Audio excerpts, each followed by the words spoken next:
entonces decíamos que hoy vas a empezar. Tan curioso como suena eso, la edad de piedra nos va a iluminar muchísimo acerca de la evolución cultural y de muchas de las diferencias que se fueron dando. Pero, en fin, vamos a meternos directamente al tema. Voy a compartir pantalla. Correcto.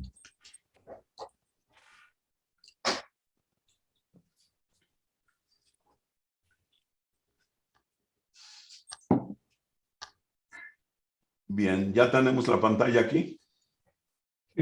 Sí, ya se ve. Ajá. Sí. Perfecto. Bueno, siguiendo una línea similar a la de Norberto, vamos a ver de manera rápida las pantallas y a ir agregando cosas a cómo se van presentando. Esta primera de la introducción, bueno, no tiene mucho que decírsele. Aquí en el prólogo decíamos que hablar de la ontología de Occidente no es muy diferente que hablar de la sabiduría de Occidente, de lo que hablaba Bertrand Russell en sus libros de filosofía. El punto interesante de esta primera línea de información es el de que, estrictamente hablando, la ciencia necesita de la escritura para evolucionar, pero la tecnología no, cuando menos al principio. Entonces, aquí hay una inversión de pensamiento, le podemos decir. Normalmente tendemos a pensar, sobre todo en tiempos modernos, que la ciencia precede a la tecnología. En la antigüedad al menos fue exactamente lo contrario. El gran habilitador fue la tecnología. La ciencia vino después. Vamos a ver un poco de eso. Aquí hablamos del fuego, cómo con el apoyo de evidencia no es difícil entender que la cerámica surgió de la observación. Esto es relativamente poco importante ahorita. Pero vamos a ver cómo otras tecnologías importantes fueron surgiendo. Aquí tenemos en el apéndice 1 de la Edad de Piedra, que se divide en paleolítico, epipaleolítico y mesolítico y neolítico. El epipaleolítico y mesolítico son casi lo mismo y vamos a ver por qué se tratan juntas, y el neolítico. El neolítico es, vamos a ver sus características ahorita de estos. Aquí no tengo todavía la grabación hecha, así que me voy a echar a capela lo que está aquí. El paleolítico inferior comienza hace cerca de 3 millones de años y hasta los 300,000 años, hasta hace 300,000 años. Es la primera subdivisión del paleolítico o antigua edad de piedra. Aparecen los primeros registros arqueológicos, las primeras evidencias de producción y uso de herramientas por parte de los homínidos. Aquí en cada una de estas partes, para cuando lo vean directamente, con esto se pueden meter y estudiarlo a la profundidad que quieran. Aquí esto nos lleva a un enlace de Wikipedia, donde habla específicamente del Paleolítico inferior. Aquí de varias culturas que se dieron en el Paleolítico inferior. Y aquí hay una línea de tiempo en la evolución humana que es muy interesante, porque, bueno, es más que de la evolución humana, es de la evolución desde los organismos unicelulares, etcétera. Y hay una cosa interesante en esto de la evolución humana. Si se fijan aquí donde dice Homo sapiens, ¿sí? Y aquí está el resto de los homínidos. Bueno, este espacio tan grande apenas se concentra aquí en este espacio pequeño de los primates dentro de toda la evolución de la vida. Este es un artículo adicional que vale la pena verlo. Aquí tenemos en el Neolítico inferior, la cronología refleja los puntos de vista dominantes en la taxonomía moderna basados en el principio de nomenclatura filogenética. Aquí es donde surgen nuestros primeros primos, los neandertales, los Homo erectus y las primeras herramientas de piedra. Aquí en cada uno o en varios de esos lugares van a haber galerías. Aquí tenemos una clase de liteso ansiosamente esperando por sus maestros. Aquí tenemos el maestro llegando a la clase. Este es ya un hombre erecto actual. Y aquí son las primeras herramientas de piedra que se puede notar una cierta tosquedad y un cierto tamaño en las puntas de las flechas. Otra cosa que podemos ver que en este tiempo ya surge el control de fuego por los humanos tempranos. Aquí hay toda una historia del control de fuego, cómo se fue dando para quien le interese verlo a más detalles, las evidencias que ha habido en cada periodo, etcétera.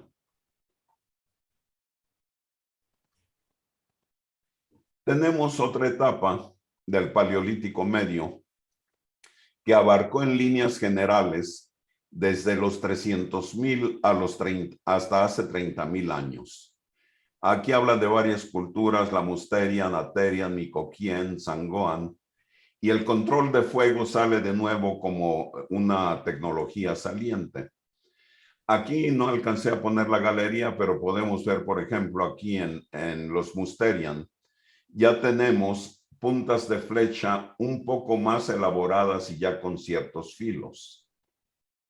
Y aquí tenemos unas puntas también un poco más elaboradas. Aquí hay una entrada de una cueva donde se encuentran los restos de Musterian.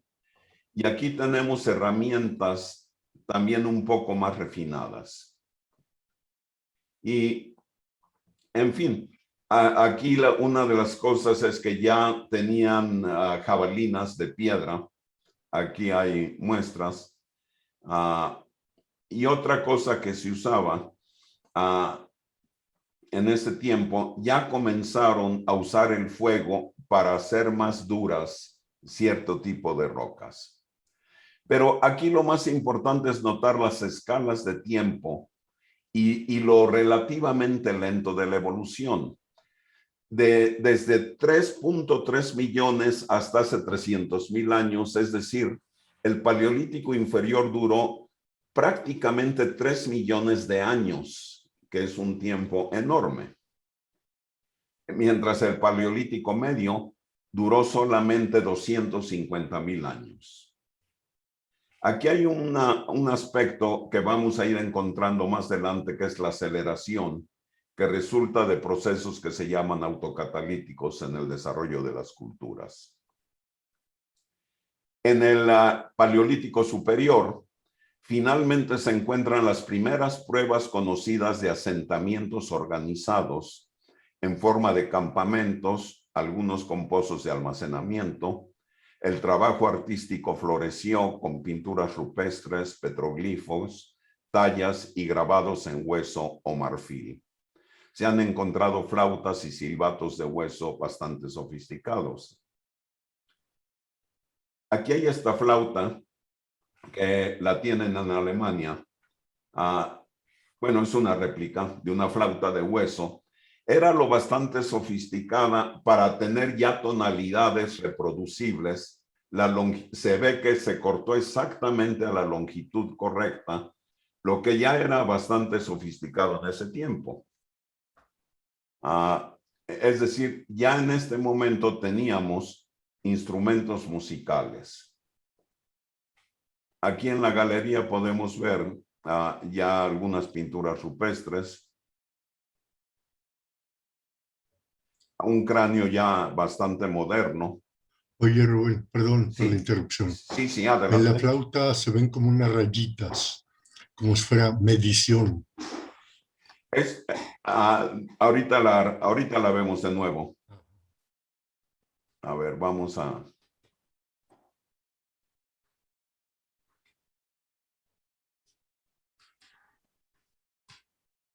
Efectivamente, se ven rayitas. No sé ¿Cuál es el propósito de estas? Si sea para controlar longitud, se ven que son más o menos equidistantes, aunque no necesariamente. Aquí vemos una distancia más corta y aquí otra. Así es. Esto obviamente son agujeros para cambiar tonos, pero no sé qué sean estos escaños realmente. Supongamos que sea medición, o sea, un concepto de medir para determinado, producir determinado sonido. No, yo creo que más bien es porque esos no, el sonido viene de tapar o no los hoyos. Exactamente. Ajá. Yo creo que eso viene para que en la oscuridad puedan con el dedo ubicarse en el corredor de la flauta. Es muy interesante esa idea. Sí puede ser. Hace bastante sentido esa idea. Una especie de braille. Exactamente, un proto-braille. Bueno, Y- nada más era, digo, de mi parte esa observación. No, Y sí Digo, había si tuviera medición. cuerdas, tienes razón, porque las Sí, cuerdas sí te darían una posición para el sonido, pero aquí no es variable, pues. Es o sí, tapas o no el agujero. En una cuerda vas moviendo eh, tu, tu dedo sobre la cuerda a sí, diferentes Sin distancias. Entonces puedes embargo, jugar cuando usa más. la flauta, pues tiene los dedos puestos, ¿no?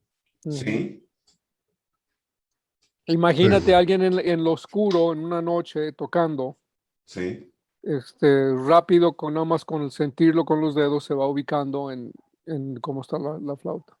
sí. ok, En fin, otra en las culturas del Paleolítico Superior, en la cueva de Sibadú, se encontraron cosas interesantísimas. La flecha de hueso más antigua, de hace 61,000 años, y esto vamos a ver por qué tiene relevancia después. La aguja más antigua, de hace 61,000 años, es decir, ya cosían, pero sobre todo usaban un encolado mixto de resinas y varias cosas para pegar pieles, y térmicamente lo usaban eso. Calentaban piedras y quizá las aplicaban, eso ya hace 72,000 años. Y había ejemplo, decían, de ropa de cama también. Y otro aspecto interesante es las primeras industrias informales. En la mina de Engüeya, en Suazilandia, en África, hace 43,000 años extraían la hematita para hacer pigmento ocre rojo. Obviamente, ese pigmento era quizá para decorarse la cara, etcétera. Y esa misma mina se volvió a usar después ya para extraer hierro. La hematita es un mineral de hierro, pero eso fue obviamente muchos años después. Y también en el Paleolítico Superior comienza lo que llaman la modernidad conductual. Si vudú es África, Sí, creo que sí. Déjalo, ubico ahorita. lo pregunto porque en, en, en, en principio creo que los neandertales no estaban en África, estaban más bien en Europa. Bueno, sí, pero vamos a ir, el neandertal no es solamente no es de África, como el paleolítico no se dio, como vamos a ver, solamente en África. De hecho, esa es una observación muy interesante. El paleolítico se dio en todo el mundo prácticamente. Sí. Entonces, la razón por la que estamos hablando ahorita de eras, paleolítico, mesolítico, etcétera, es porque no existe una cronología específica a todo el mundo, varía de región a región, y ahorita vamos a ver precisamente la importancia de esto. Porque según las fechas estas que estabas viendo, entre 60 y 70,000 años, Sí, eso es más o menos cuando Homo sapiens sapiens salió de África. exactamente. Pe- Sí, y si no mal recuerdo, el vestigio más antiguo ¿Sí? Ah, ¿te congelaste, Norberto? ¿O me congelé yo? No, Norberto quedó congelado. Seguro porque esa era paleolítica, Ah, en la parte europea. sí. No, es que vamos a ver precisamente cómo se traslapan las eras. Y esto es uno de los aspectos más interesantes de ver la edad de piedra de este ángulo, que nos va a dar una perspectiva única acerca de las culturas en América. Y, en fin, hablábamos de la modernidad. Ahorita yo creo que se va a volver a conectar Norberto, que aquí ya había conductas modernas, ya había pensamiento abstracto, planeación, conducta simbólica. Todo esto se puede ver en el arte y en la ornamentación, música, danza, explotación de animales grandes y tecnología de navajas. Esto va a ser bastante importante. Oye, dicho sea de paso, Sí. ayer estuve viendo una película que se llama Alfa y trata Ajá. es en el 2000, hace 20,000 años, perdón. Ah, ya. A mí me parecía raro todo ya tan moderno, por ejemplo, su tipo de vestimenta, así tipo con ¿qué se llama? Que se ponen así como piel de zorro, piel de oso, por Sí. ejemplo, ¿no? Y luego con su capucha, sus pantalones de tubo, o sea, no era pues como Ajá. tipo, no eran eran pues con el pantalón tal cual, no era Sí. una vestimenta rudimentaria, era pantalón, Sí. precisamente los cuchillos súper afilados de ónix, obviamente el fuego, la organización social, eh, el- la comunicación entre otras tribus para ir a cazar búfalos, creo que eran búfalos o eran bisontes o como decir, Sí. la técnica que utilizaban para cazarlos. Entonces a mí me pareció raro, dije, ¿cómo hace 20,000 años no creo que hicieran esto? Pero por lo que me estás comentando, sí. Hay muchas cosas que precisamente nos sorprenden. Por ejemplo, aquí vemos estas piezas de arte que son todavía del Paleolítico. Aquí vemos ya un trabajo bastante sofisticado, incluso con la cabeza cubierta está esta persona. Ajá, exacto. Aquí vemos agujas de hueso ya. Sí, Sí, esto de hace 17,000 años. correcto. Y aquí en los instrumentos tenemos silbatos, por ejemplo, de hueso, fragmentos de flauta.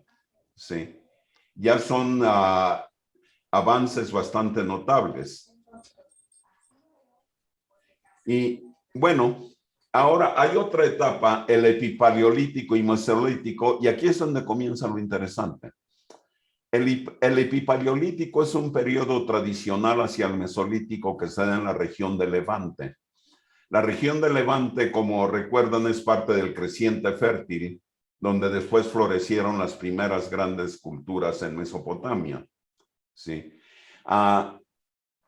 Y el mesolítico se llama en Europa a lo que está sucediendo en la misma época y se traslapan muchas cosas.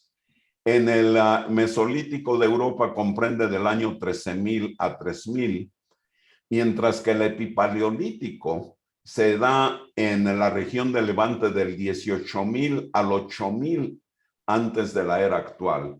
Es decir, tenemos aquí el caso de una diferencia enorme en tiempo para las mismas tecnologías a cómo se fueron desarrollando y las mismas cosas. En la región de Levante, que es donde está el creciente fértil, comenzó mucho antes toda la fiesta, aún desde la edad de piedra. Ya volví. Muy bien. Se fue la luz, se fue la luz. Caray. No había internet. ¿O el perro se comió el cable? No. No, qué bueno. Aquí lo tengo, se comió mi pan. Ah, bueno, de los males el menor. En fin, Norberto, estábamos, nada más para alcanzarte, hablábamos de esto. Sí, si vudú estaba en el sur de África, pero precisamente, tienes razón, en Sibudú no había neandertales, pero sí los había en Europa. Sí, y como estamos viendo ahorita, precisamente en el Paleolítico y Mesolítico, había un desfase enorme para las mismas eras. El Mesolítico, que es como se le llama a la era que cubre parte del Epipaleolítico, se dio 5,000 años más tarde en Europa, comenzó que en la región del Levante. Sí. Y terminó hasta 3,000 años antes de la era actual, cuando en el Levante terminó a los 8,000. Entonces, aquí es la primera cosa que nos llama la atención, el desfasamiento de las mismas eras. ¿Y de qué consistían estas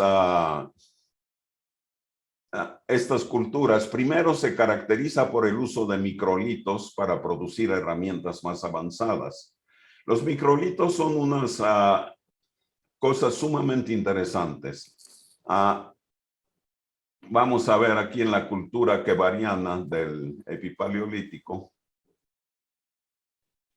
Ven aquí estas pequeñas, cómo son cortes de obsidiana y de cuarzo principalmente, muy pequeños comparados a los de las culturas previas, pero permiten hacer eso. Ven aquí, esta ya es una navaja, un cuchillo hecho de flint, que es una piedra filosa como obsidiana o cuarzo. Sí.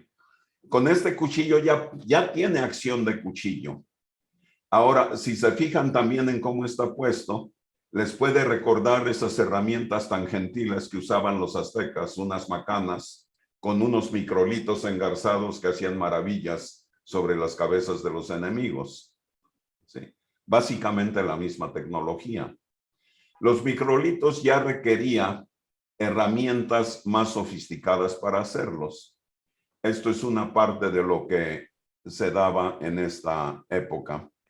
Y una destreza de manejo manual también.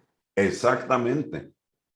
Y bueno, la cultura natufiana de la que podemos ver también, puede ser la zona urbana habitada de forma continua más larga de toda la tierra.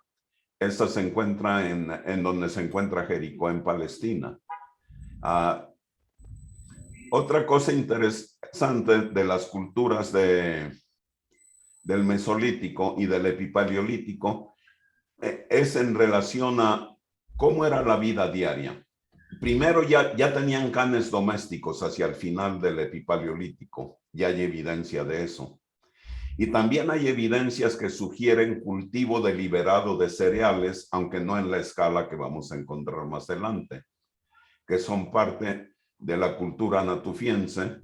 Se encuentran, Vicentela Bujellera, se encuentran las primeras pruebas de agricultura en el mundo.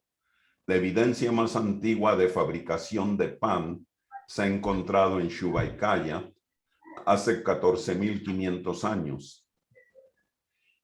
Son cosas ya avanzadísimas. La evidencia más antigua, a quienes les gusta la cerveza, data de 13,000 años antes de Cristo en la cueva de Raquefet, en el Monte Carmelo. Y aquí vemos en la galería algunos aspectos de esta era, ya un arte bastante más sofisticado. Aquí tenemos herramientas diversas y los microlitos. Oye, aquí, Rubén, perdón. Dices que la evidencia de la creación de cerveza, Sí. es decir, ¿la cerveza se produjo antes que el vino, por ejemplo? Sí. Una de las razones fue los cereales. Fermentar cereales nos lleva automáticamente a la cerveza. Y los cereales, sobre todo en la cultura natufiana, los comenzaban, si no a cultivar, sí a colectarlos y a hacer cultivo entre comillas. Aquí podemos ver, no sé si pueden ver en mi pantalla la manita, estas herramientas curvas que ven aquí, de los microlitos, estaban unidas a una vara y con esas eran como las primeras hoces para sacar cereales directa. Sí, eran, ya desde entonces las usaban y aquí nació la herramienta fundamental de la agricultura.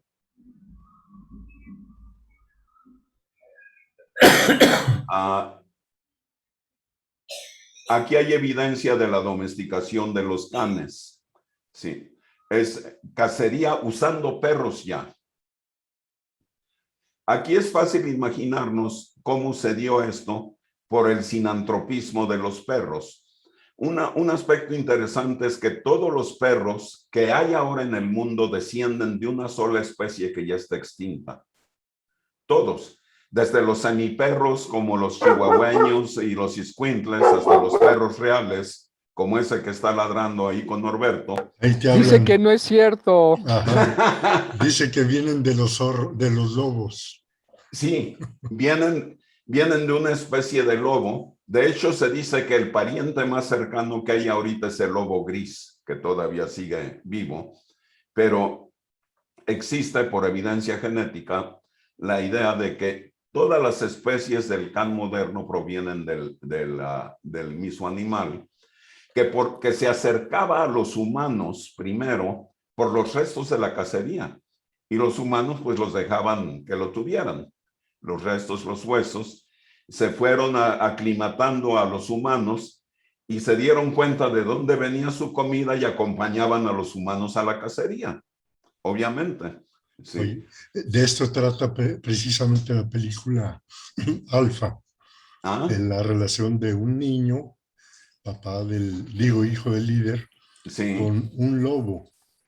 Ajá. Y cómo se fue domesticando. Es interesante.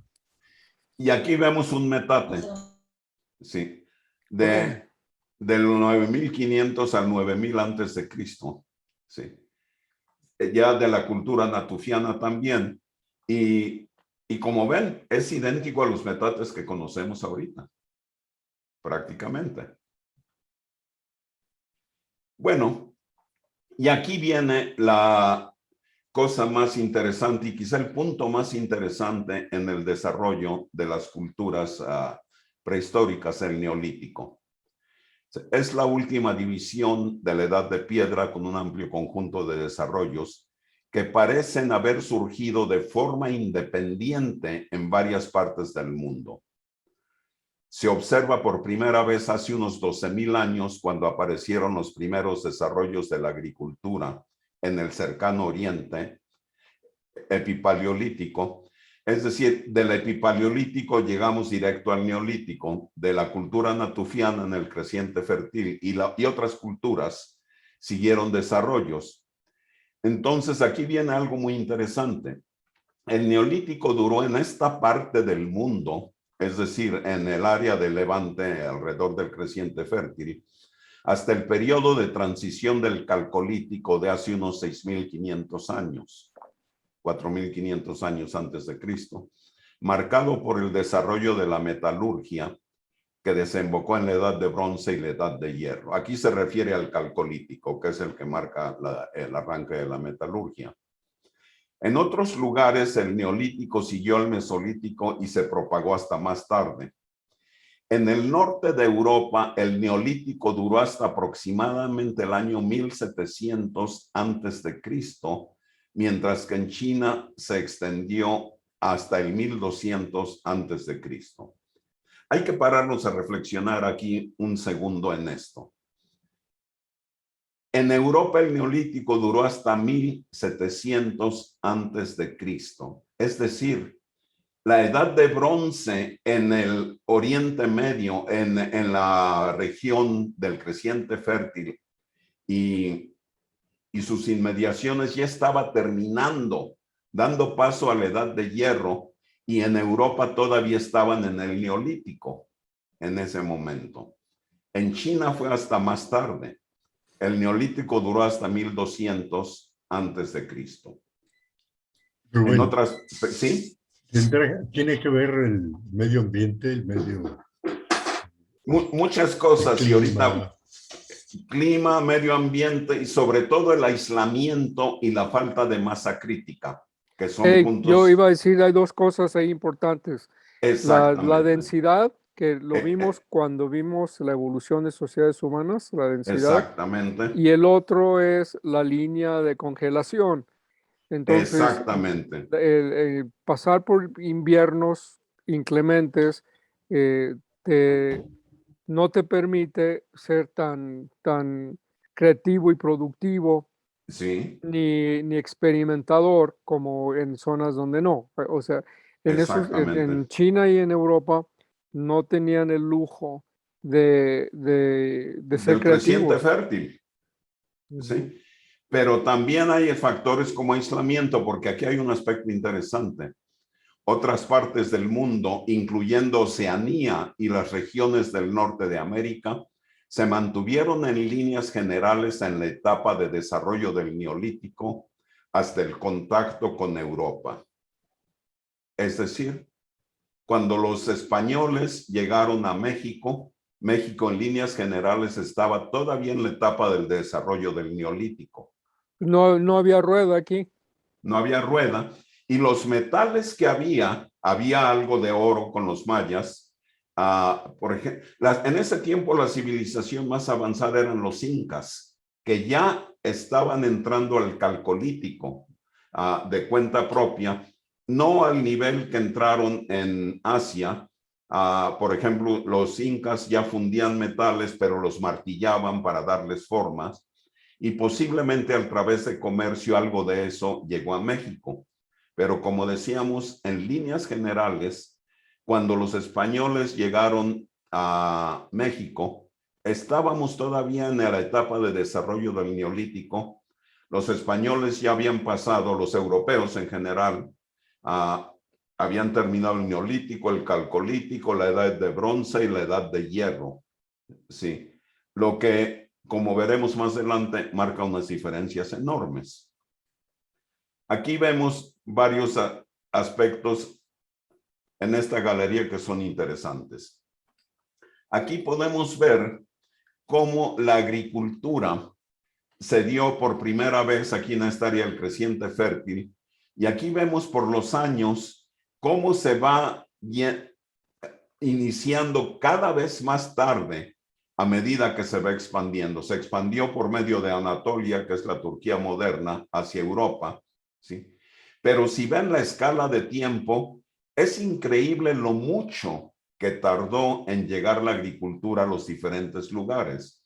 Es decir, la primera cosa con la que debemos quedarnos de esta exposición de la Edad de Piedra es que el desarrollo nunca ha sido parejo en términos de habilidades, de tecnologías y todo. Absolutamente nunca. Sí. Y por factores, como mencionábamos, como Norberto lo apuntó ahorita, aislamiento. Aquí vemos incluso en la imagen aspectos todavía posiblemente relacionados con lo de la Edad de Hierro. El principio del Holoceno se da cuando se comienzan a retirar las glaciaciones y el aislamiento. Las distancias eran enormes, no había razón para aventurarse muchos de ellos.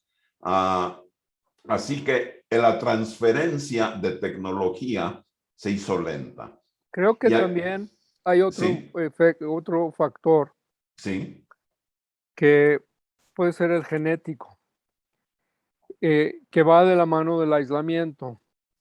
sí, Entre Europa y China o la Siberia, porque Siberia y mongoles son muy parecidos a los chinos, ¿verdad? sí, Hay una parte entre lo que estamos viendo ahora y la parte que podemos decir más como orientaloide, por usar, sí. no lo digo despectivamente, No, es lo que eh, es. estaba el grupo de los denisovanos, que se conocen muy poco de ellos. De Sí, hecho, fueron descubiertos hasta muy recientemente. sí. Y había cierto contacto entre los neandertales y los denisovanos, Denisovan, sí, y luego también entre los denisovanos y los más orientales, ¿no?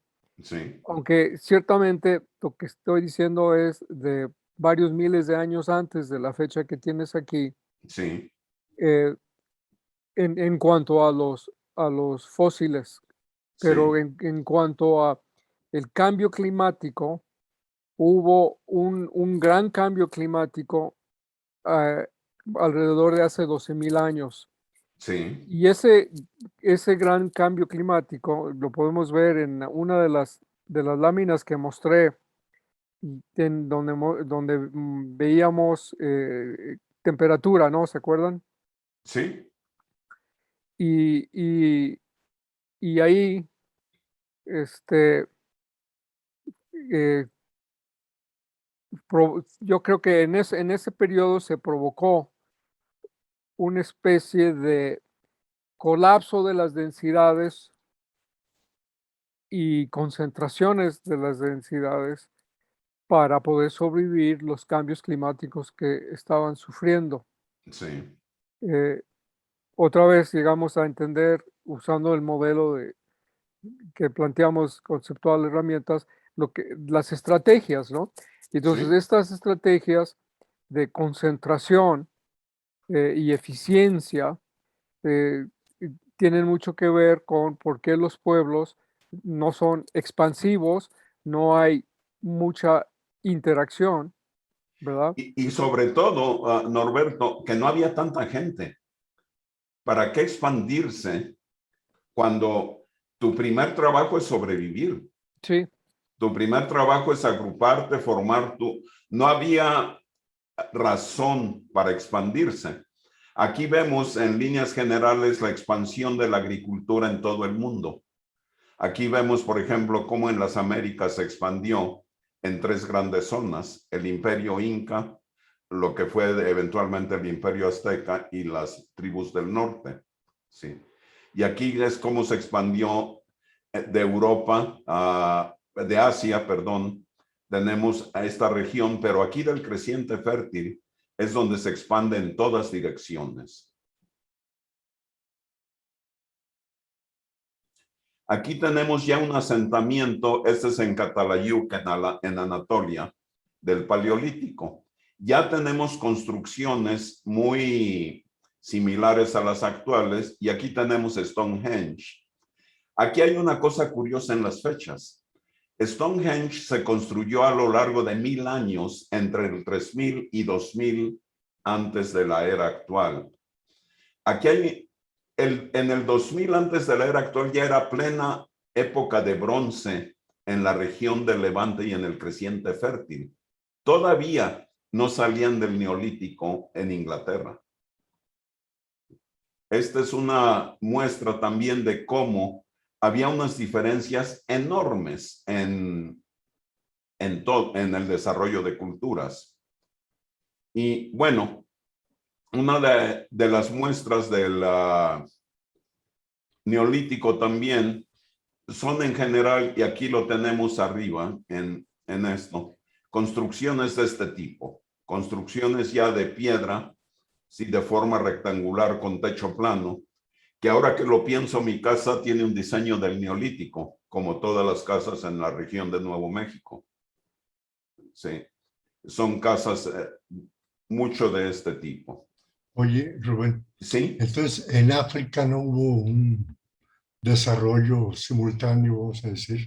En África ni siquiera se ve, apenas pinta, vamos a decir. bueno, en África sí, sí, pues se pasó por estas etapas. Obviamente, muchas se pasaron mucho antes. En África fue centro, por ejemplo, los ejemplos que mencionamos del epipaleolítico son de Sudáfrica. Sí. Lo que pasa es que en África muchas de esas cosas sucedieron antes, pero no se desarrollaron de manera tan grande, en parte por falta de masa crítica por un lado, pero por otro, no había mucha necesidad. Siguieron y hasta tiempos recientes todavía había tribus que se dedican a cacería y a recolección. Y que vivían como aquí en el epipaleolítico y mesolítico, simplemente con estructuras temporales.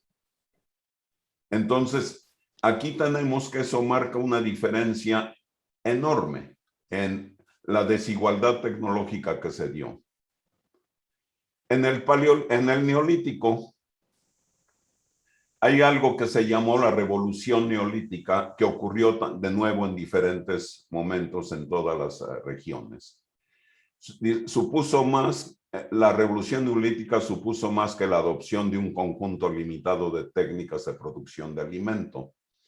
Durante los milenios siguientes transformó los pequeños grupos móviles de cazadores, recolectores que hasta entonces habían dominado la prehistoria, en sociedades sedentarias basadas en aldeas y ciudades construidas. Estas sociedades modificaron radicalmente su entorno natural mediante el cultivo especializado de alimentos, con actividades como la irrigación y la deforestación que permitieron la producción de excedentes de alimentos. Otros desarrollos que se encuentran muy extendidos en esta época son la domesticación de animales, la cerámica, las herramientas de piedra pulida y las casas rectangulares.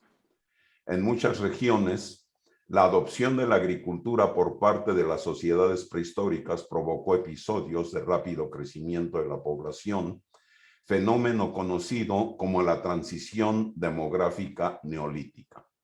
Es decir, en el neolítico es donde comenzaron las primeras explosiones demográficas sustanciales, debido precisamente a la sistematización de la agricultura. Bien, para hacerlo un poco de suspenso, la siguiente etapa del Calcolítico, que es donde comienzan las cunas de la civilización, la vamos a dejar para la siguiente semana, en razón de que tenemos todavía mucho material que cumplir. Alberto, bienvenido. Aquí estamos viendo un apéndice del trabajo, es el apéndice 1, que es sobre la Edad de Piedra.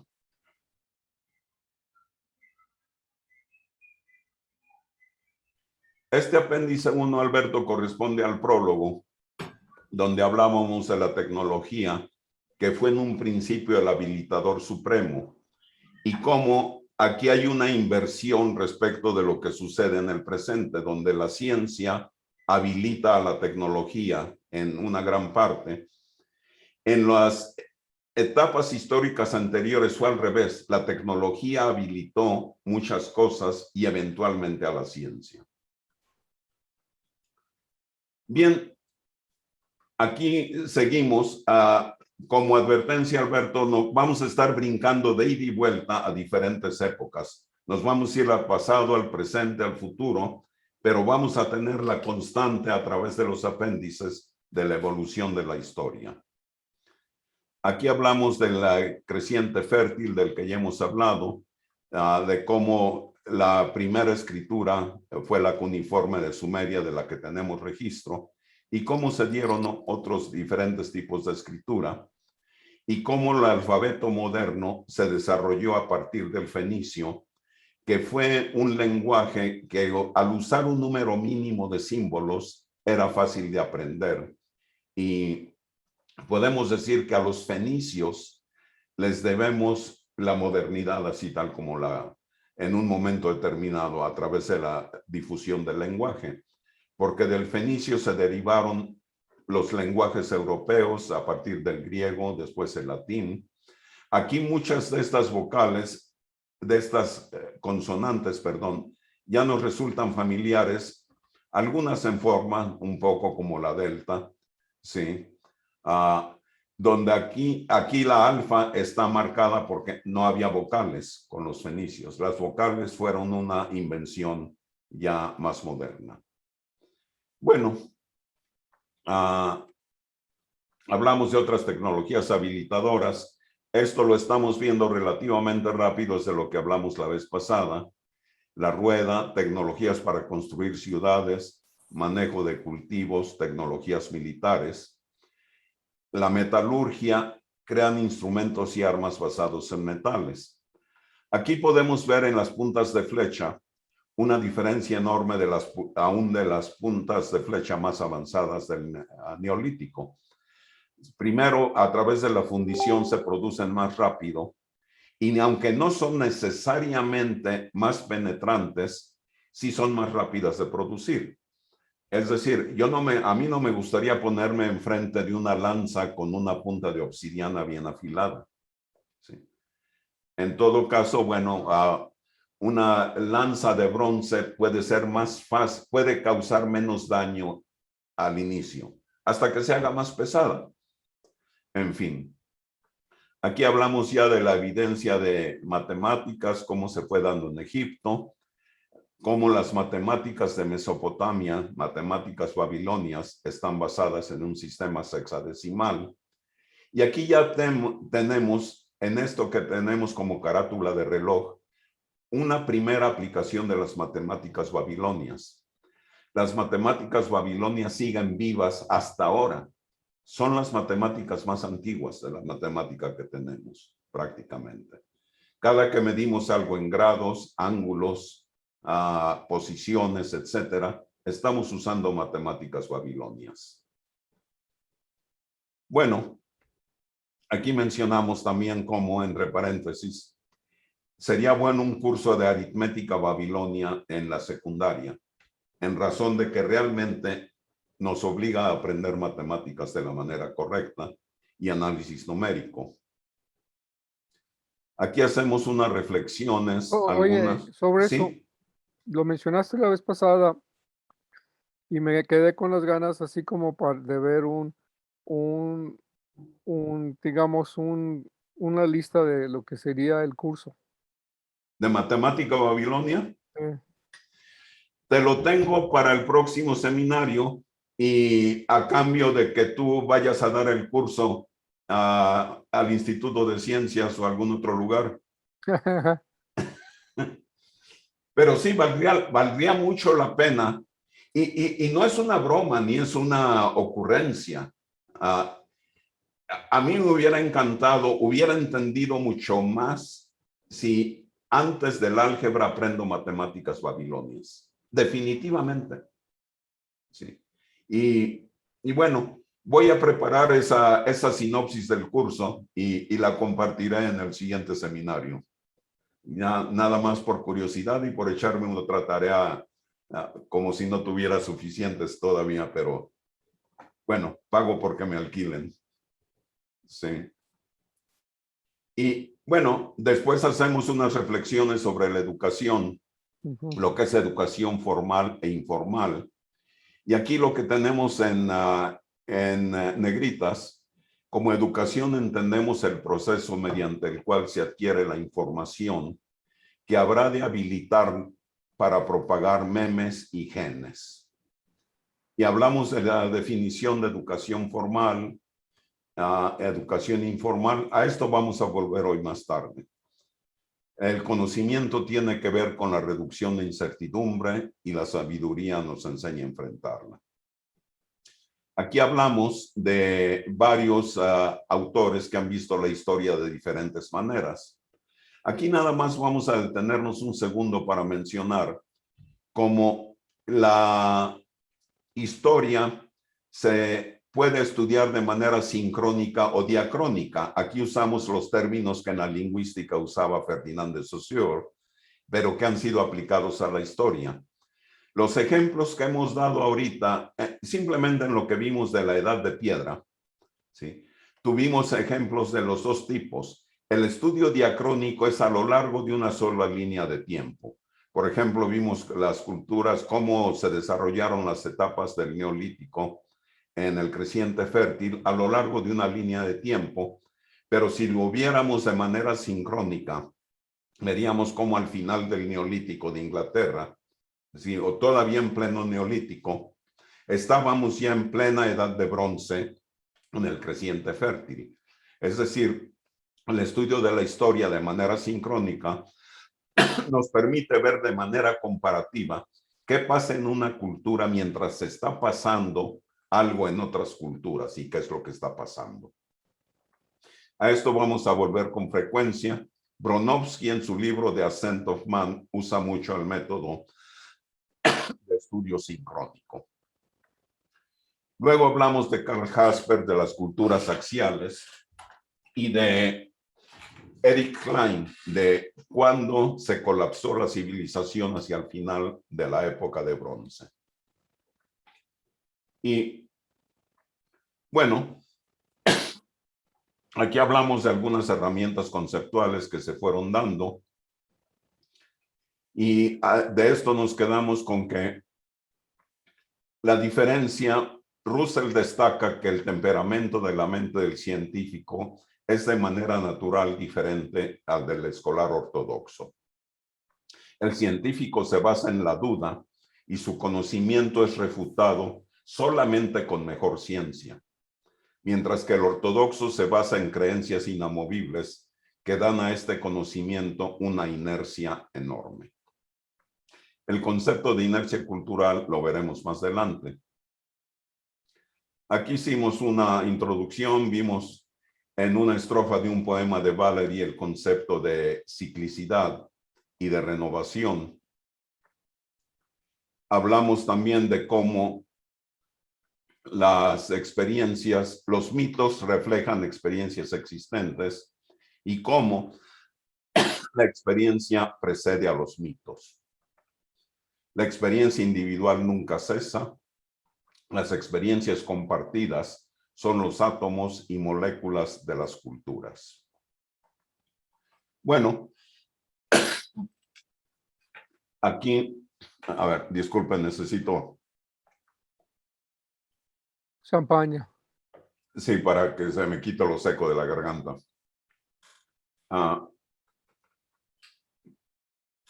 Aquí hacemos un ejercicio de imaginación.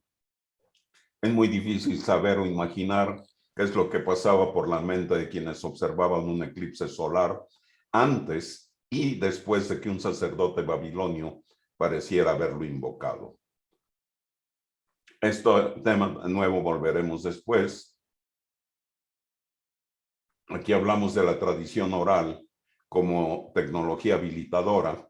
Y aquí ponemos primero el pensamiento bastante provocativo de que podemos aventurar un continuum experiencial que nos hace más difícil saber qué es lo que realmente diferencia al humano del resto de los animales. El continuum genético no tiene duda. Ahí tenemos en la ciencia que el DNA nuestro es idéntico que el del resto de los animales y solamente varía en grado y en número de genes, pero la química es exactamente la misma, sin un aminoácido más o menos, es exactamente la misma.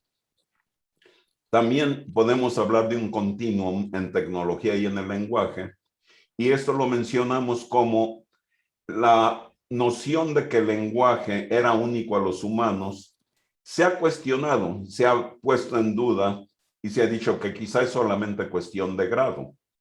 Y sobre todo ya que vemos los tiempos tan enormes que hay en la evolución, no nos sorprende que las diferencias sean tan grandes. A eso vamos a volver un poco después. Bueno, y aquí es donde hubo unas sugerencias que hicieron y creo que ya actualicé esto también. Vamos a ver. Antes de poder conjeturar de manera convincente, haremos un esfuerzo para entender algunos fundamentos. En el camino hacia el conocimiento existen conjeturas, creencias, observaciones, experimentos, hallazgos, asimilaciones, refutaciones, confutaciones, relaciones, colaciones, agrupaciones y mucho más. En la era precientífica se ha producido un corpus literario precientífico llamado literatura de sabiduría. En el camino a la ciencia existen todas las cosas anteriores ordenadas sobre la base de verificación, clasificación, reducción, ¿se oye bien el sonido? Integración, Un generalización, poco bajo, pero sí. eliminaciones, Ok. extracciones, desviaciones, homologación, rigor, análisis, síntesis, conclusiones, ampliaciones, ramificaciones y más. La literatura que la ciencia produce son tratados, compendios, diccionarios, manuales de operación, ensayos, etc. Pero sobre todo, produce algoritmos, fórmulas y métodos. Bueno, aquí me faltó actualizar la grabación, obviamente. Lo que, como expresiones de la ciencia, lo puse en abstracto relativamente, como producción de algoritmos, fórmulas, métodos, software, firmware, hardware, interfaces, aparatos, organizaciones y organismos. Todos estos términos son muy generales. ¿Qué es un aparato? Un aparato es un conjunto de todas las cosas anteriores, de hardware, firmware, software, puede ser que lo tenga, puede ser que no. Métodos, son definiciones bastante generales que se van a hacer obvias un poco más adelante. Pero vamos a comenzar ahora a meternos a la parte divertida.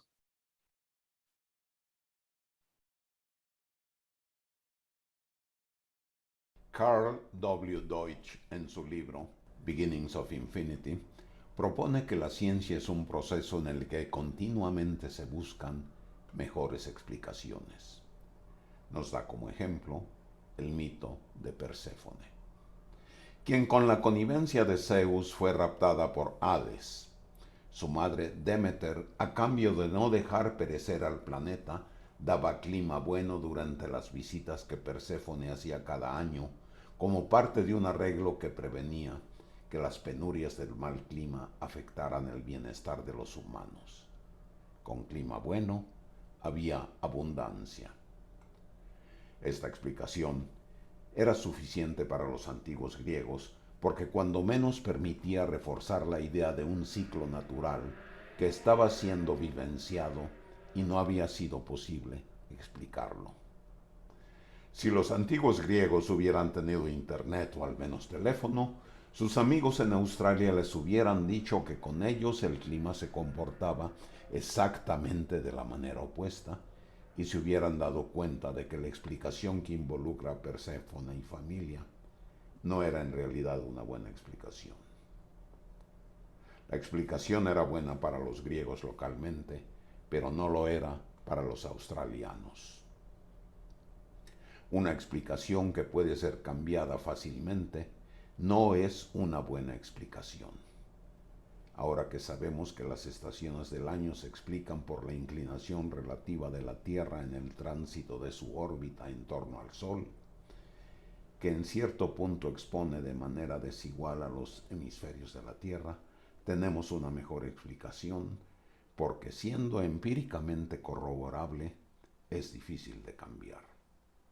Esta es una buena explicación que puede considerarse científicamente correcta. Bien, aquí antes de seguir un par de aclaraciones. Aquí en tipografía tenemos, bueno, esto Beginnings of Infinity nos lleva a un enlace de Amazon donde podemos encontrar ese libro de Deutsch, que es muy interesante.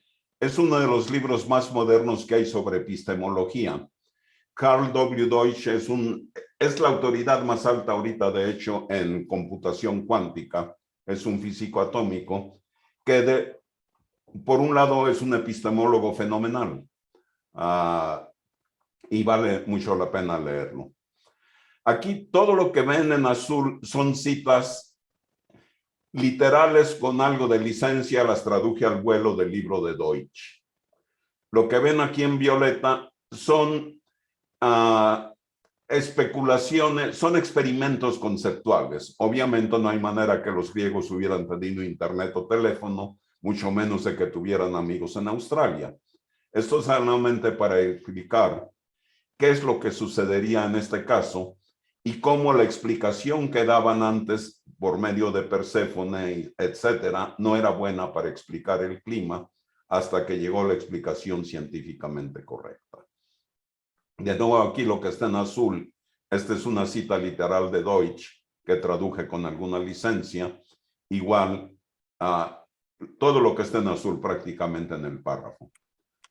Lo menciono como parte de la diligencia que debe uno tener, mencionar de dónde vienen las cosas. Sí, estas son citas que vienen de ahí. Bueno, ahora vamos a entrar a lo que es el concepto de ontología.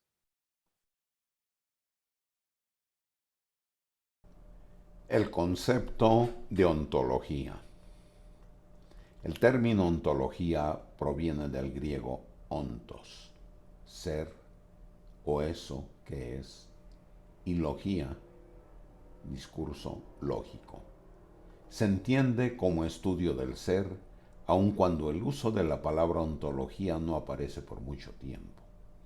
El estudio del ser ha sido central a las tradiciones filosóficas. El primer uso moderno del término fue en relación al llamado argumento ontológico de San Anselmo de Canterbury y no está relacionado con la acepción actual. En un sentido amplio, el diccionario Merriam-Webster dice: una teoría particular acerca de la naturaleza del ser o los tipos de cosas que tienen existencia. A particular theory about the nature of being or the kind of things that have existence. Aquí de nuevo en esta definición menciono, para evitar confusiones, que no es lo mismo eso que el argumento ontológico de San Anselmo de Canterbury, ¿sí?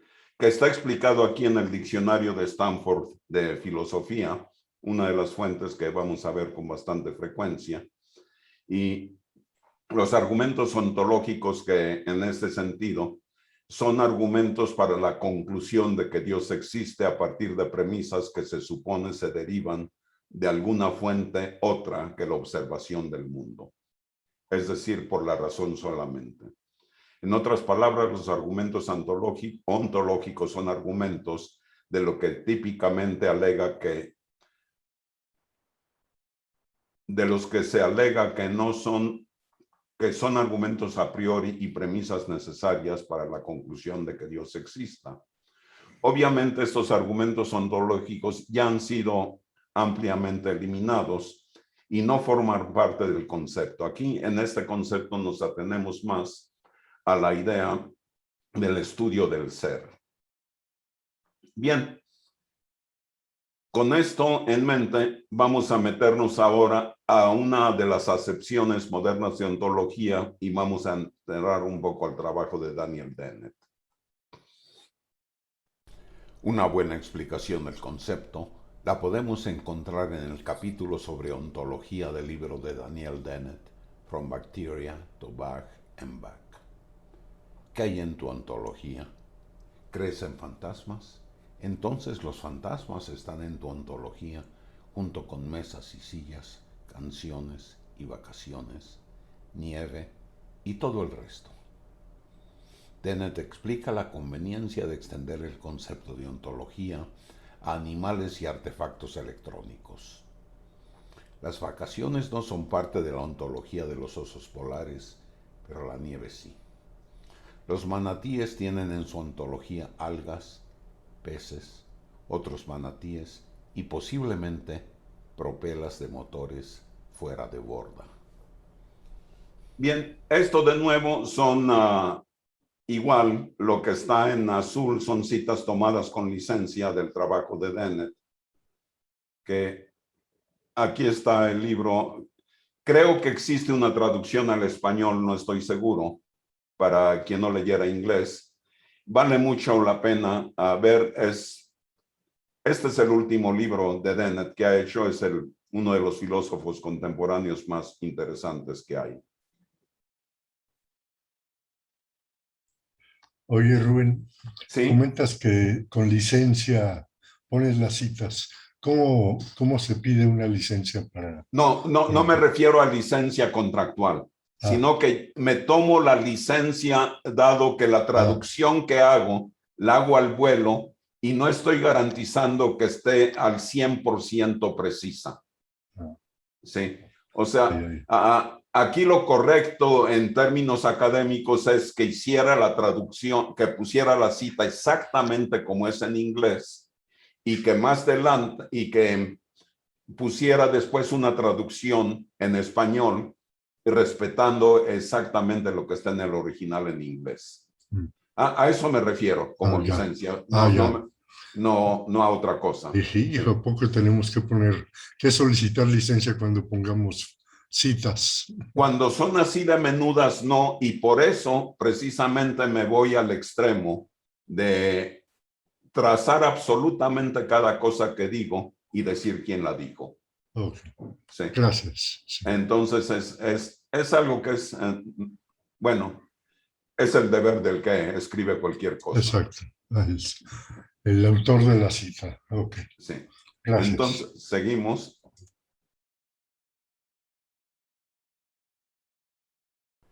Refiriéndose a la ontología del sistema de navegación satelital de un automóvil, GPS, Dennett explica cómo contiene el conocimiento de izquierda, derecha, frente, distancia hacia, límites de velocidad, velocidad actual, etc.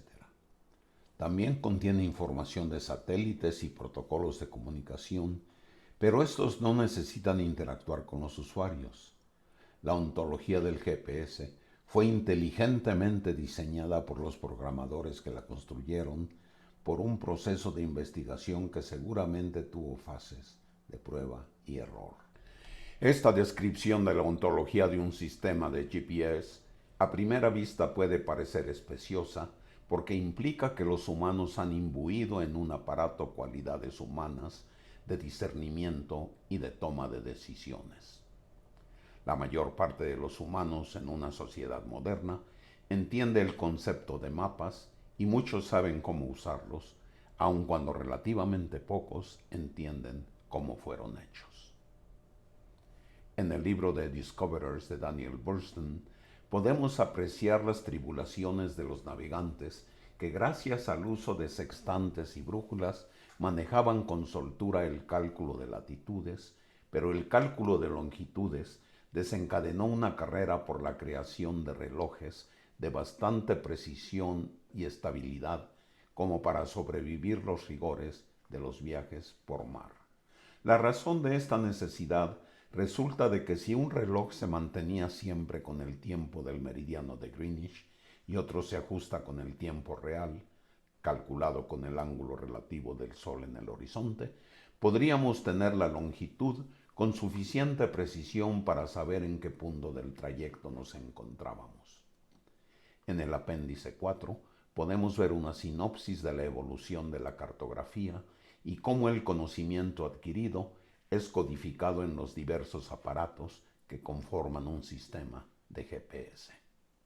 Por lo pronto, solamente deseamos establecer la idea de que una ontología es transferible a lo largo de la evolución. Este tema volverá a aparecer a lo largo de este ensayo. Bueno, este comentario de nuevo es un poco provocativo de muchas maneras. Es decir, la experiencia y la ontología ya se pueden realmente ascribir a un sistema artificial o no. La posición de Dennett es que sí, por una razón sencilla. Bueno, el proceso de cálculo de longitudes, el proceso de navegación, es un proceso sumamente complejo. Aquí podemos ver cómo antes los primeros navegantes solamente podían entender el concepto de latitud. De nuevo, gracias a las matemáticas babilonias, podíamos entender el concepto de grados. Y también en la época helénica en Alejandría, Eratóstenes ya había establecido la redondez de la Tierra y con un error de solamente 100 kilómetros, que era increíblemente preciso, si nos podemos a pensar la falla que tuvo. El método para calcularlo de nuevo usó trigonometría, usó un gnomón, usó un viaje al sur de Alejandría, calculado meticulosamente su distancia con caminadores reales, que eran personas cuyos pasos eran idénticos y siempre iguales. Entonces, teniendo distancias, un gnomón, que es un reloj de sol prácticamente, básicamente, sí, haciendo un pozo profundo en un lugar hasta que el sol estaba exactamente sobre él, contaba que era el mediodía, pudo calcular por trigonometría la circunferencia de la Tierra, conociendo la distancia entre Alejandría y este otro sitio. Bueno, este conocimiento, el uso de sextantes o astrolabios que fueron inventados también alrededor de esa época, permitía a los navegantes ir de norte a sur con mucha precisión, pero de este a oeste era otra historia. Ahí necesitábamos relojes sumamente precisos. Sí, por las razones que mencionamos antes, los relojes de péndulo simplemente no sobrevivían un viaje de mar o las clepsidras. Se necesitaban relojes modernos que eventualmente se tuvieron. Bueno, en principio, un buen piloto en un barco podía hacer sus cálculos y los hacían a mano y saber dónde estaban en su posición y a dónde se iban dirigiendo. Toda esa lógica, toda esa matemática se puede poner ya en un sistema de GPS y bueno, como decíamos, va a haber un apéndice donde explicamos en detalle cómo funciona eso. Aquí por lo pronto la idea es cómo una ontología es transferible a lo largo de esa evolución. Comenzamos por la parte más controversial. Veamos ahora otro aspecto de esto. Las ontologías del oso polar y del manatí fueron diseñadas por una combinación, difícil de establecer, de evolución genética y experiencia individual. El manatí, quien tiene como parte de su ontología las propelas de los motores fuera de borda, ciertamente la adquirió por experiencia. Su nueva experiencia se da cuando un evento nuevo irrumpe en su normalidad que hasta ese momento no había tenido roce con humanos o con sus nuevos artefactos. Su nueva experiencia es memorizada para usar esa información en futuros encuentros. Es posible que entre las cosas que el manatí haya percibido se encuentre el que la embarcación tenía algo que las otras embarcaciones que había avistado antes no tenían y que causaba turbulencia, ruido y que podían causar daño. La conjetura anterior la podemos hacer porque los humanos podemos tener experiencias vicarias por procesos de rememoración. Al leer o ver una historia, podemos ponernos en el lugar de uno de los protagonistas y poder sentir las angustias y alegrías de los personajes. De la misma manera, podemos empatizar con el manatí porque sabemos que si estuviéramos nadando en el lago, también trataríamos de evitar la proximidad de propelas. Bueno, aquí estamos haciendo una conexión de la ontología del manatí o de los osos polares también, y de la nuestra, y cómo el concepto de experiencia vicaria nos permite precisamente ponernos en los zapatos del manatí y tener una experiencia similar. Ahora entramos al aspecto de los humanos.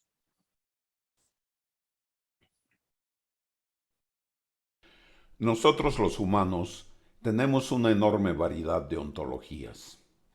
Hay quienes creen en brujas o en electrones o en resonancia mórfica o en el abominable hombre de las nieves, pero hay un enorme núcleo ontológico compartido por todos los seres humanos normales desde una edad temprana.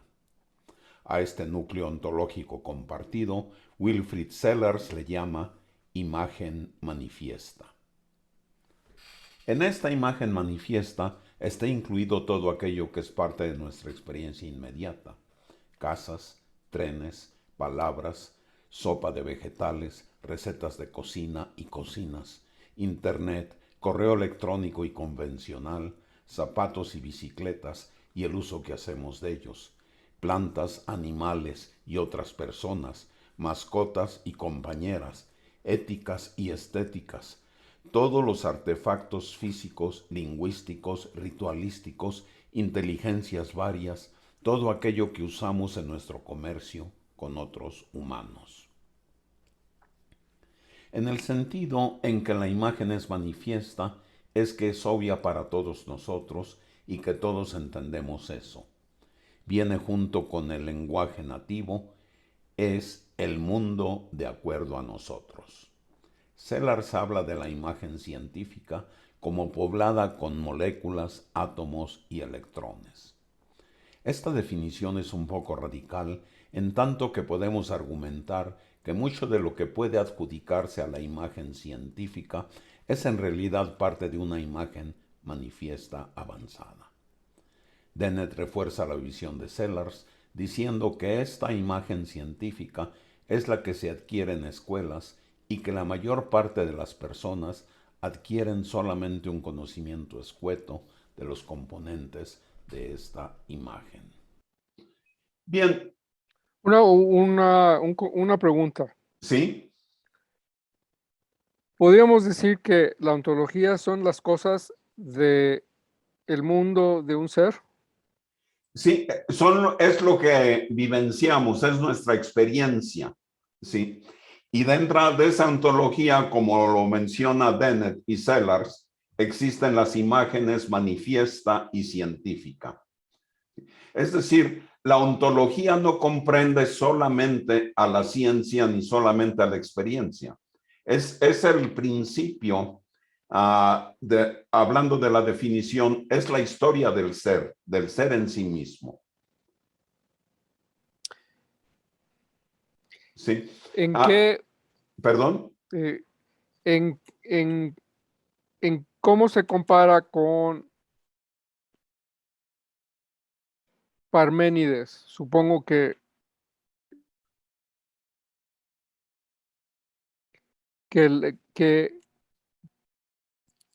Parménides, bueno, supongo que esta línea de pensamiento viene de Parménides, ¿no?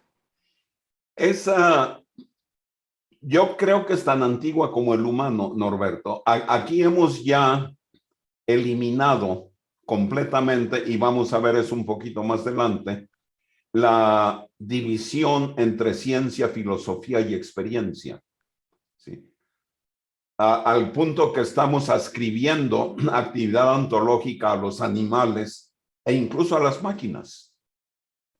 ¿Sí? Es un concepto de experiencia refiriéndose a la imagen manifiesta, lo que Sellars dice, es el mundo de acuerdo a nosotros. Mira, si ese nosotros somos de la generación 74, alumnos de Otto von Hauer, nosotros deberíamos entenderlo como el proceso de acumulación de información en los seres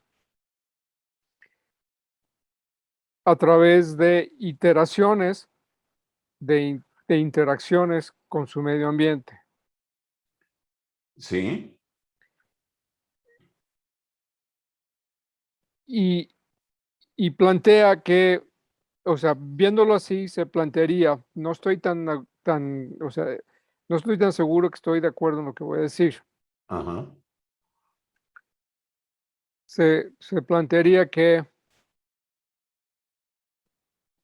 y es que lo que no quiero decirlo porque no estoy de acuerdo con Dennett en eso, pero llegaría yo en esa línea a esa conclusión. De eso se trata. No somos más que discos o memorias vacías expuestas a estar siendo registradas a lo largo del procesamiento de experiencia. Bueno, aquí, Norberto, la diferencia es que no somos memorias vacías. Tenemos ya un bagaje filogenético y que no está vacío. Ya tenemos muchas conductas, entonces no hay conflicto. Ciertamente adquirimos a través de la ontogenia información nueva, la procesamos y también recuerda la naturaleza de los procesos epigenéticos. Es sumamente potente el concepto de epigénesis. ¿Por qué tu perro y un chihuahua o otro subperro de tantos que hay provienen de un solo lugar? Es epigénesis lo que los llevó a tener diferencias eventualmente reflejadas en su genoma. Lo mismo va en relación a los conceptos. Y ahí es donde es muy, muy interesante el aspecto. Esto se nos puede hacer un poco más claro en el siguiente párrafo de Dennett acerca de esto. Vamos a verlo. ¿Puedo preguntar antes algo? Sí, por supuesto. Mira, aquí dice que en el sentido de, bueno, un poquito más, lo que dice antes de eso, ahí. Dice, en esta imagen manifiesta está incluida todo aquello que es parte de nuestra experiencia inmediata. Sí. Casas, trenes, palabras, sopas de vegetales. Sí. Dice que en ese sentido, en que la imagen es manifiesta, es que es obvio para todos nosotros que todos entendemos esto. Sí. Bueno, es que básicamente aquí habla de lo que la imagen compartida o la imagen manifiesta, Sí. de lo que todo ser humano comparte, ¿no es así? Exactamente. Ajá. Todos los seres humanos dentro de la sociedad en la que nos desenvolvemos. La imagen manifiesta de los esquimales posiblemente sea muy diferente a la nuestra. Ajá. ¿Sí? O sea, la imagen manifiesta es con lo que viene a la hora de nacer junto con el lenguaje y la cultura en la que nacemos. Exacto. ¿Sí? Entonces es muy particular a cada cultura, a cada núcleo, incluso familiar. Exacto. Y eso se nos va a aclarar precisamente en el siguiente párrafo, creo yo. Okay. Vamos a verlo. En lo que toca a la interpretación radical de Sellars, Dennett menciona que en la actualidad la imagen científica radical y la imagen manifiesta son equivalentes a dos especies distintas, mientras que en tiempos ancestrales había simplemente una imagen consistente de lo que todos saben, y en esta imagen estaban incluidas la fauna y flora locales, así como las armas y sus usos, herramientas, asentamientos y roles sociales, pero también incluía duendes, dioses, miasmas y ensalmos que podían maldecir tu vida o garantizar el éxito en la cacería. Esta idea de Dennett acerca de un estadio de la ontogenia en el que la imagen científica no estaba claramente diferenciada, sugiere que las ontologías evolucionan de tal manera que se van diferenciando hasta que la imagen científica y otras imágenes se distinguen de la imagen manifiesta. Gradualmente nuestros ancestros aprendieron qué cosas eliminar de sus ontologías y cuáles nuevas categorías había que introducir. Salen las brujas, duendes y sirenas, mientras los átomos, moléculas y gérmenes hacen su aparición. Para los habitantes de la primera mitad del siglo XX, sus ontologías ya incluían automóviles, aviones, televisores, artefactos científicos y tecnológicos inimaginables pocos años antes. La segunda mitad del siglo XX y el siglo XXI han visto a la alta tecnología y a las tecnologías de información como súper habilitadores en todas las direcciones. Muy bien. Miguel Ángel, no sé si esto te aclara un poco de lo que hemos hablado. Sí, entonces estamos viendo definitivamente que es muy, va evolucionando de acuerdo precisamente a cómo se va cambiando el medio ambiente, ¿no? En muy buena parte sí, y ahí es donde precisamente yo mencionaba antes cómo la definición que Sellars y Dennett dan de imagen científica, la menciono como imagen científica radical, porque no es tan claro para mí, y aquí diciendo un poco con la opinión de Dennett, ¿sí? de que la imagen científica sea tan claramente diferenciable en tiempos modernos de la imagen manifiesta de Sellars. Aquí menciono, por ejemplo, que en la primera mitad del siglo XX, las ontologías ya incluían automóviles, aviones, televisores, etcétera. Todos nosotros tenemos ya, o nacimos la mayor parte, con los automóviles, aviones, televisores, etcétera, como parte de nuestra imagen manifiesta, y solamente se hace científica a la hora de que sacamos un desarmador y tratamos de ver qué es lo que hay adentro de ellos. Sí. Entonces, esa diferenciación de Sellars y Dennett entre imagen científica y manifiesta no es tan clara en muchos sentidos y no necesita serlo tampoco, entre paréntesis, porque como decíamos, se relativiza al contexto. Y aquí hay un concepto que por lo pronto estoy introduciendo y que no lo vamos a elaborar mucho todavía, sino más adelante.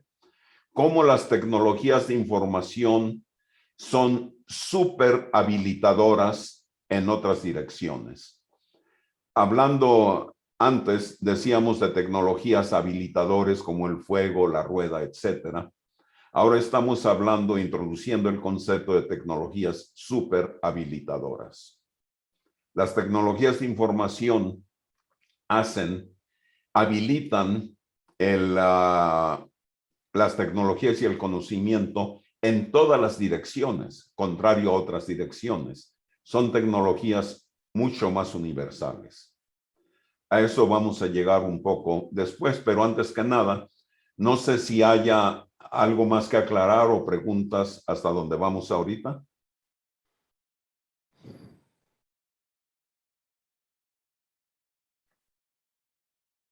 No, No, bien, seguimos. Ah, no, no seguimos. ya se acabó, ¿verdad? Hasta aquí llegué hoy. Ok. Sigue después otros experimentos conceptuales que todavía no los he puesto aquí.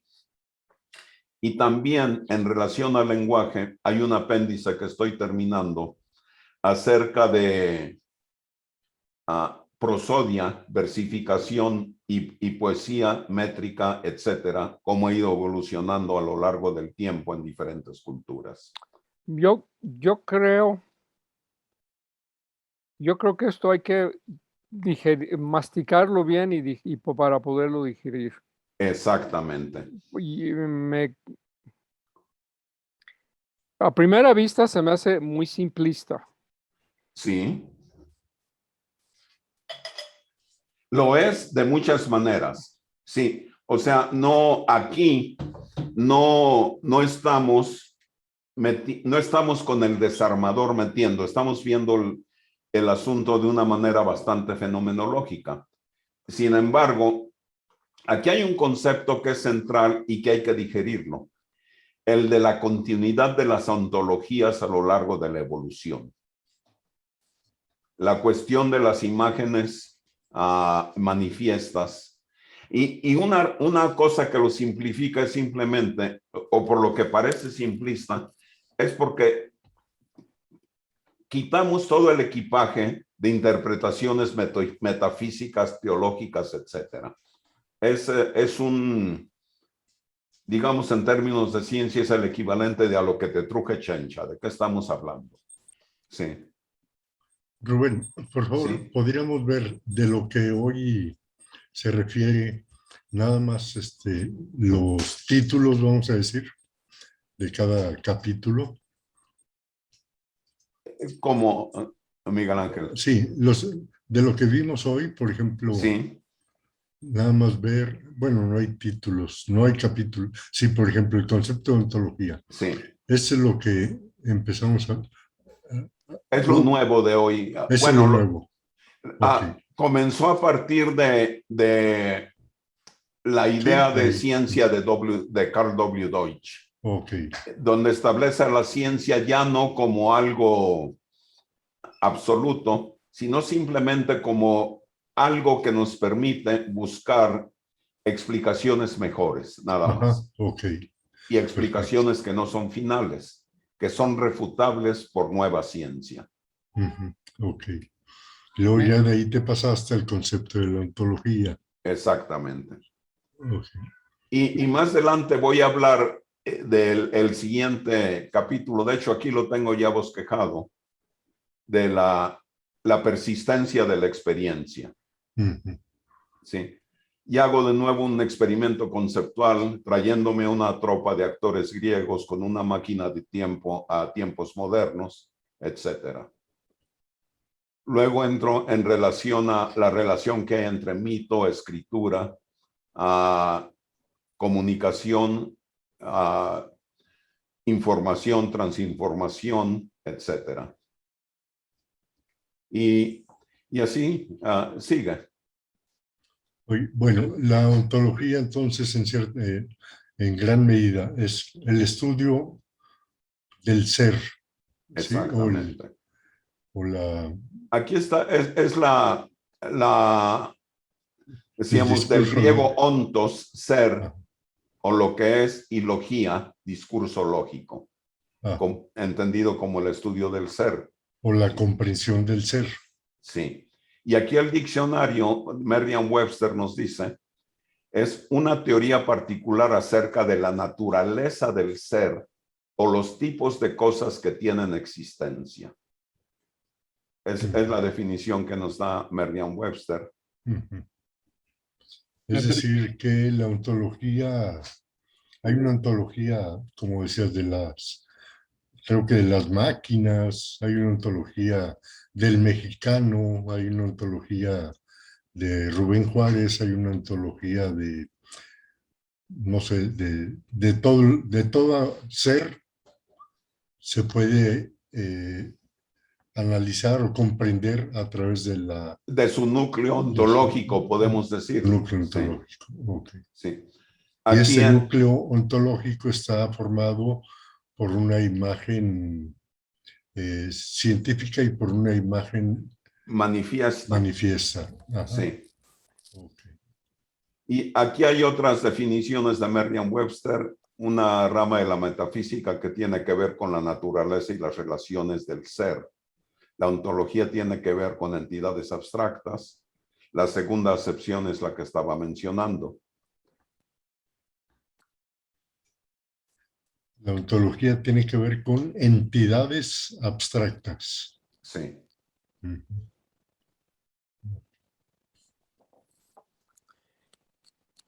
Bueno, cuando te digo que me parece, ¿se oye? Sí, sí, Sí. perfectamente. Muy simplista, no significa, no lo digo en un sentido, digamos, peyorativo, ¿no? No, O no, sea, no, lo entiendo. Es que sí es muy simple, sobre todo Dennett tiene esa cortesía del filósofo, siendo el filósofo más importante de la actualidad, al menos, bueno, en Estados Unidos y en los círculos científicos, tiene esa cualidad rarísima de poder explicar de manera sencilla conceptos bastante complicados. ¿Me permite, Rubén? Por supuesto, Alberto. Bueno, yo quisiera referirme a este concepto de ontogénesis, ¿no? Sí, El principio biogenético sí. que estableció Haeckel Uh-huh. dice algo así como que a ver, ahorita para no equivocarme, lo voy a ver aquí en Wikipedia. Dice algo así como la ontogénesis, es una recapitulación de la filogénesis, ¿no? Sí, Es decir, nos remontamos a la época de Darwin, en donde él estudia la evolución, ¿no? sí, Nada más que se dice que Darwin era un poquito conservador en el sentido religioso, sí, no quiso llevar, diríamos, sus descubrimientos de por sí muy polémicos al extremo, ¿no? De sí, manera que este biólogo Haeckel, no sé cómo se pronuncie, que vivió más o menos por el año 1866, establece este principio de que la ontogenia es una recapitulación de la filogenia. ¿Qué quiere decir esto? que el individuo reproduce en su desarrollo toda la historia de la humanidad, por ejemplo, ¿no? Exactamente. Entonces así vemos cómo si seguimos la evolución de un espermatozoide cuando se junta con el óvulo, vamos viendo cómo en un principio es una rana y después parece pájaro y después lo que quieras, ¿no? Es decir, en esos 9 meses, el individuo que finalmente va a nacer reprodujo en sí mismo la historia de la evolución del hombre, ¿no? Ese es el principio biogenético de Haeckel. En el caso de, bueno, yo conocí de este principio porque me gustaba mucho leer a Freud. Freud es un psicoanalista, fundador de esa ciencia, del psicoanálisis, pero también era un biólogo, ¿no? Era un médico, era un biólogo. Y él utiliza este principio biogenético para también la mente humana.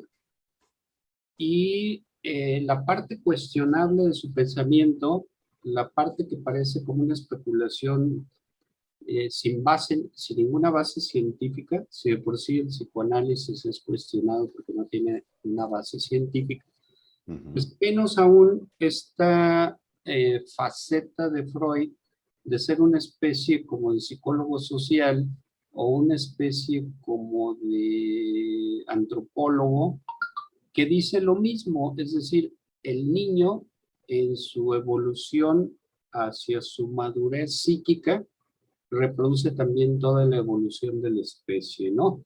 De tal manera de que él decía, bueno, un niño tiene de tal edad a tal edad un pensamiento mágico en donde ve brujas, ve fantasmas, es animista, es decir, la señora piedra, el señor árbol, etcétera, etcétera.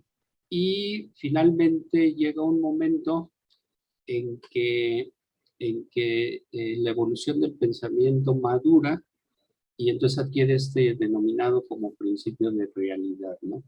Pasando por una fase muy polémica, que es esta idea de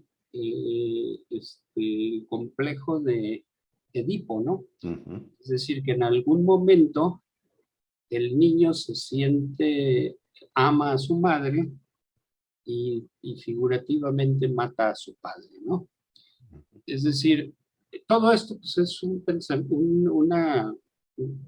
conjunto de planteamientos muy polémicos, pero en las cuales Freud toma este principio biogenético para decir, a ver, el individuo también en su evolución va a reproducir de alguna manera el pensamiento de la especie, ¿no?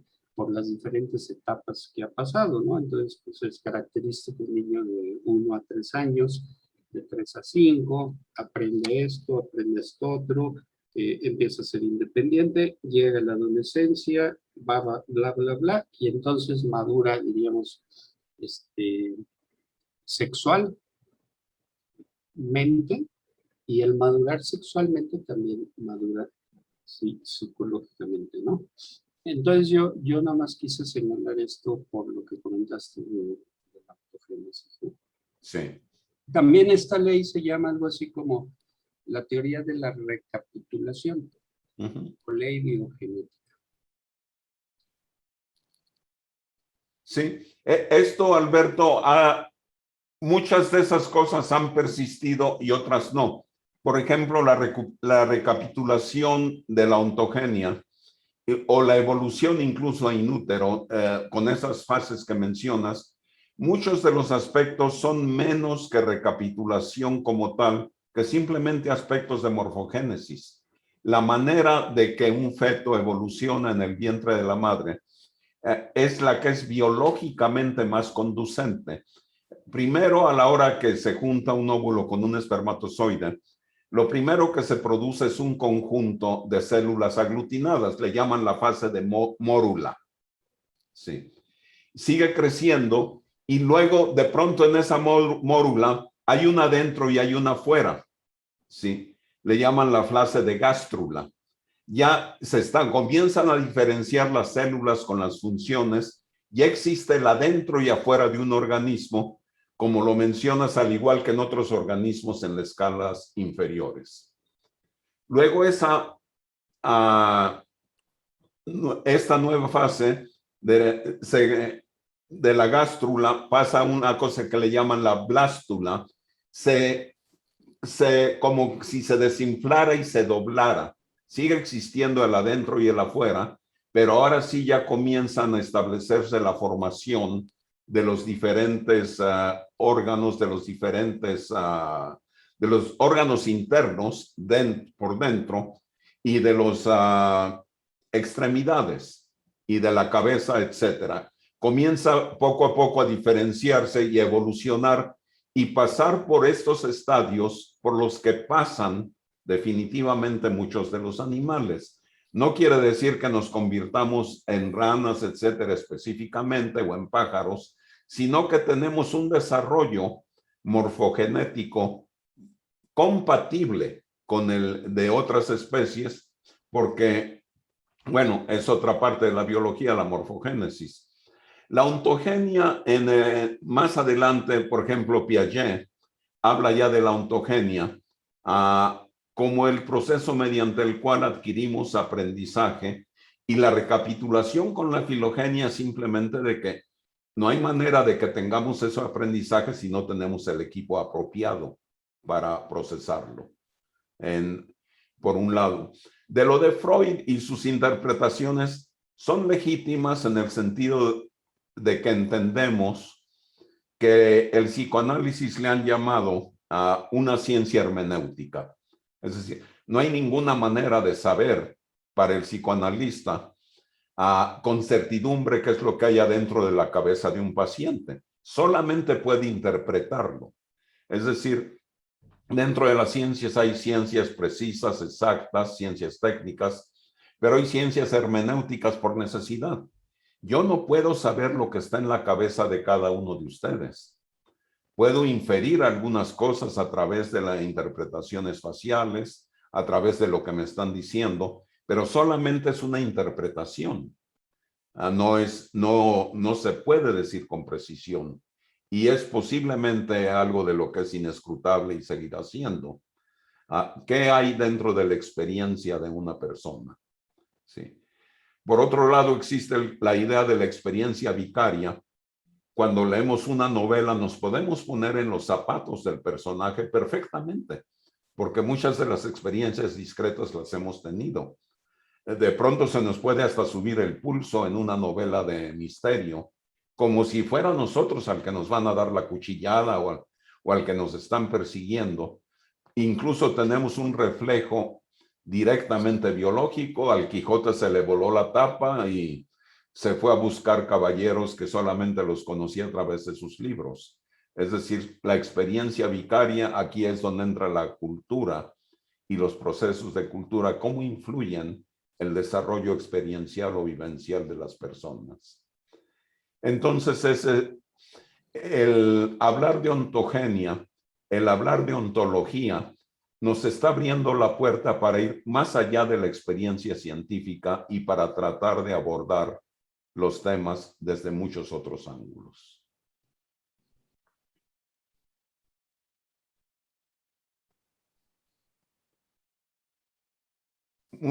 ¿Alguna otra pregunta, observación o no sé? Una observación interesante ¿Sí? sobre esto de la filogenia en lo que es el desarrollo del embrión. No es que pasamos por todos los estadios evolutivos de todos los animales porque no salimos todos de la misma rama. Probablemente muy al principio sí, pero por ejemplo, nosotros no llegamos por el periodo de ser pulpo. O sea, los pulpos llegan a tener 9 cerebros y 3 corazones, ¿no? Y no es que llegamos en un momento, tuvimos 3 corazones y luego desaparecieron 2 y eso para llegar a ser. Esto es muy interesante porque son como diferentes líneas de producción genética, la filogenia. Sí, así es, lo dije mal, pero efectivamente el feto humano no reproduce la evolución de los pollos, ¿no? Exacto. No, reproduce la evolución del hombre. Sí. Sí, cada especie reproduce Tiene su propia línea filogenética. exactamente la Sí, línea. su filum, que le llaman. línea Y lo que es precisamente donde entra el otro aspecto, y vamos eventualmente a ver, ya me puse otra tarea de pronto, el concepto de morfogénesis y su relación con muchas cosas. David Deutsch, del que mencionamos ahorita en la ciencia, dice que nuestro mismo sistema de pensamiento y nuestro mismo ser físico está rígidamente condicionado por las leyes de la naturaleza. Bueno, eso es lo que vimos la semana pasada sobre el modelo sintáctico general como una plataforma generalizada de Chomsky, ¿verdad? ¿Sí? Y ahora que Exactamente. mencionas de Piaget, aunque no lo relaciona directamente Piaget con Chomsky, me parece que en cierta forma es lo mismo. Él lo ve más como una plataforma de entendimiento y desarrollo, no sé si emocional, pero por lo menos desarrollo de los niños, ¿no? También emocional. Aquí es muy interesante, ahorita que mencionas Piaget, en relación a lo que Alberto habla de cómo el niño pasa a ser adolescente, desarrollo sexual, etcétera, pero también desarrollo mental. Cómo pasa en cierta manera el pensamiento mágico. Piaget habla de los llamados estadios de desarrollo ontogenético.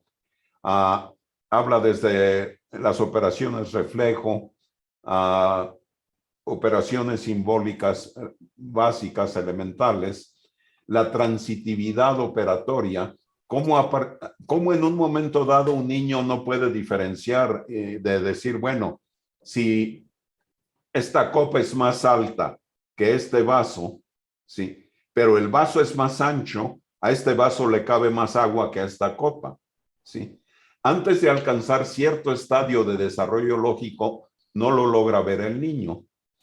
La parte que ha sido ya superada en términos del pensamiento de Piaget es que Piaget establecía un rango de edades bastante rígido y se ha encontrado que eso no es tan rígido como Piaget lo planteaba. Sin embargo, el desarrollo lógico y los estadios siguen vigentes. Cada uno de los estadios se puede definir en términos lógicos. Fíjate que en cierta forma la semilla de esta plática la tuvimos Miguel Ángel Oropesa y yo, servidor, Sí. hace como 40 años o 45 años, no sé Ajá. cuántos años fue, y te voy a decir en qué marco fue, a ver si te acuerdas Miguel Ángel tenía un Mercedes-Benz año 66, creo. Ajá. Yo tenía 63. Y yo tenía un Mercedes-Benz año 72, creo. Ajá. Y entonces, un día me dice Miguel Ángel, ¿tú qué te crees? Mi coche tiene más ontogenia que el tuyo. Y yo le contesté, sí, pero el mío tiene más filogenia. Y ahí está, o sea, esa referencia al desarrollo de un artefacto y regreso a teoría de la comunicación, tiene más información acumulada un coche del 73, pero un coche del 63 tiene más ontogenia, tiene más experiencia acumulada de existir y operar en el Sí. mundo, y que tiene su propia información en virtud de la experiencia, pero esa experiencia no está necesariamente codificada en la filogenia del otro, porque el otro ya existe. Es interesante esto, ¿no? Sí. El tema. Pues miren, mi perro ya me dice que es hora. Yo los dejo siguiendo aquí. Además ya va a llover, a ver Muy si lo bien. alcanzo a sacar una vueltita. Muy Muy bien. interesante. me queda claro, yo sigo con la idea de tener que masticar un poco mejor y digerirlo, porque para mí es importante poder hacer un embonamiento de esto, que es un enfoque más como filosófico científico, Sí, con el esquema de desarrollo del entendimiento del desarrollo de la evolución, por decir, o maduración mental del budismo. Y creo que encaja, creo que puede encajar, creo. sí. Pero hay que desmenuzarlo bien antes de comértelo, porque tomándolo así de un solo jalón no es suficiente. No, y como nos estamos dando cuenta, el asunto es bastante amplio y hay mucha tela donde cortar. Aquí en el chat estoy poniendo el enlace a que lo he puesto antes, creo. También, Alberto, si quieres ver todo esto en este URL que está aquí en el chat, aquí está toda la plática completa hasta donde vamos ahorita. La Sí. puedes ver y puedes... hay una ventaja de verla de esa manera, que es no solo, bueno, ver hasta dónde va y oír todo cómo va, sino que puedes tener todos los enlaces activos. Esto tiene muchos más enlaces que los que hemos visto. Apretamos aquí, nos vamos a un enlace de matemáticas egipcias antiguas, etcétera. En todos lados hay hiperenlaces que nos llevan a ver a más detalle todo. Esto eventualmente, ya que lo termine y varias vueltas y críticas y demás, se va a convertir en un hiperlibro que con un poco de buena suerte nos permite dar un poco más de claridad. Aquí en cada uno de estos hiperenlaces, por ejemplo, están los detalles directos de las citas que hago, los libros, hasta dónde los pueden comprar en Amazon. Sí, Sí. de acuerdo. Entonces es algo que pueden visitar, ya está vivo y va a estar continuamente avanzando.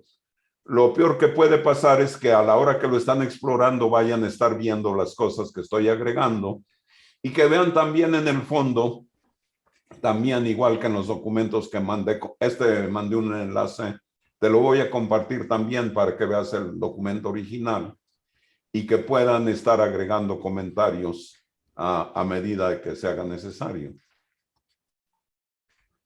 En fin, hay mucha tela de dónde cortar y creo que hay los ingredientes para una buena fiesta. Muy bien. La filogenia como la ontogenia, decía. Muy interesante. Bien, oye, nada más haciendo un paréntesis ¿Sí? fuera del contexto de la clase o de este seminario. A Arturo y Mario, creo que anoté Sí. mal su correo porque se me devolvieron de los dos. A mí también se me devolvieron los enlaces que les mandé. Entonces, para enviarles los enlaces y todo correctamente es muy fácil. Pueden usar mi correo, el más obvio de todos, ruben@rubenjuarez.com. Así tal como es. Ya no se devuelve el tuyo, ¿verdad? Porque hubo una temporada en que se devolvía. Sí, ya no, lo que pasa es que tenía el buzón lleno y no le había dado mantenimiento. Ok.